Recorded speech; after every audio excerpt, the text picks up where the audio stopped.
Hello kids, today we are going to start lesson number 7 of Focus Book English, and the name of the lesson is Sindbad's Voyage. Sindbad is the name of the person here, a merchant who moved from one place to another place, and voyage means here samundra ki yatra. So in this chapter we are going to read Sindbad ki samundra ki yatra. Okay. What is the story about? Story is about Sindbad, how he go from one place to another place, how many difficulties he face in the middle of his journey, है ना. कितनी सारी वो difficulties face करता है and कितने सारे नए एडवेंचर वो फेस करता है अपने रास्ते में, और किस तरह से उन एडवेंचर्स से निकलने के बाद वो अपने घर वापस आता है. So all the things we will read in this chapter, lesson number 7, Sindbad's voyage. Let's start the reading. In Baghdad there was a merchant sailor named Sindbad. In Baghdad, Baghdad नाम का एक एरिया है, वहाँ पर एक merchant था, व्यापारी था, जिसका नाम था Sindbad. On his voyages to other lands he had many adventures.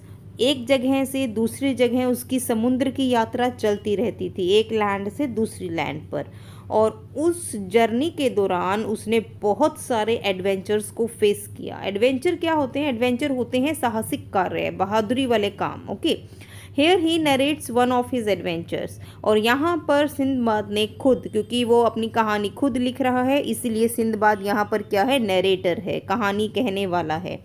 तो यहाँ पर जो सिंदबाद है उसने अपना एक एडवेंचर एक्सप्लेन किया है. So we are going to read now. After resting in Baghdad, I arrived at the city of Il Basra, where I took ship with a company of merchants. Here, Sindbad is saying after resting in Baghdad, Baghdad में rest करने के बाद, journey करने के बाद वो कहाँ पहुँचता है? अराइव्ड मतलब पहुँचना, इल बसरा शहर में. Where I took ship. Took ship means begin to sea voyage, जहाँ पर वो अपनी मतलब यात्रा अब शुरू कर रहा है. और उसके साथ कौन है? उसके साथ बहुत सारे मर्चेंट्स और भी हैं. One day a storm blew our ship off its course. एक दिन एक तूफ़ान आता है और वो इनकी उस तूफ़ान के कारण इनकी जो शिप है वो लड़खड़ाने लग जाती है. The wind continued for a day and night. और जो हवा है, विंड मतलब हवा, समुद्र में हवा बहुत तेज़ चलती है, आपको पता है. The wind continued for a day and night. हवा जो है लगातार दिन और रात चलती रहती है. When morning came next day, जब सुबह हुई, it appeared at the end the captain of the ship looked out to ascertain where we were. अगले दिन जब सुबह हुई तो कैप्टन जो था शिप का वो अपने कैबिन से बाहर आता है और असर्टेन मतलब चेक करता है, इधर उधर देखता है, अच्छे से चेक करता है. Suddenly he uttered a loud cry. और अचानक वो लाउड वॉल्यूम में चिल्लाता है.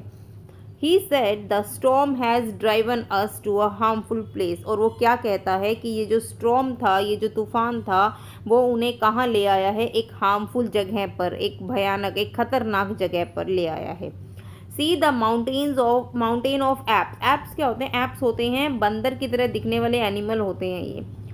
और जो ये ऐप्स थे, इनका पूरा एक माउंटेन था, अलग से एरिया था कवर, जहाँ पर माउंटेन था, और उस पूरे माउंटेन में ऐप्स ही थे. तो कैप्टन ने कहा देखो ये माउंटेन है, ऐप्स का है, that is full of apes. So उसको नाम दिया गया यहाँ mountain of apes. None who has ever come near it has escaped. Captain ने कहा इसके नियर जो भी गया है वो बचा ही नहीं है. ठीक है, तो यहाँ तक कहानी कहने के बाद आगे क्या होता है? We saw a high mountain on an island. Suddenly the sea around us full of apes which had swam out from the island. तो यहाँ पर सिंदबाद क्या कहता है कि हमने एक फुल ऑफ एप्स माउंटेन देखा है. We saw a high mountain. और जो माउंटेन था वो बहुत ज़्यादा हाई था, एक अलग आइलैंड पर था. Suddenly the sea around was full of apes. और अचानक उन्होंने देखा उनका जो आसपास का जो समुद्र का एरिया था, शिप के आसपास जो पानी था, एरिया था जो सी का, वो क्या हो जाता है? फुल ऑफ एप्स हो जाता है. उसके आसपास उन्हें एप्स ही दिखाई देते हैं. They were huge black beast. Beast क्या होते हैं? बीस्ट होते हैं जानवर. जंगली जानवर आप कह सकते हो। दे वर यूज, उनका यूज मतलब very big, they were very big in size, their colour was black and so great was their number, and they were great in number. Merchants तो नंबर में बहुत कम थे, बट जो apps थे वो बहुत ज़्यादा थे। That we were powerless to stand against them. Sindbad कहता है वो नंबर में इतने ज़्यादा थे, इतने ज़्यादा थे कि हम मतलब हम उनके सामने कुछ भी नहीं थे, हम उनके सामने पावरलेस थे, इतने कम, क्योंकि हम लोग नंबर में कम थे और वो नंबर में ज़्यादा थे।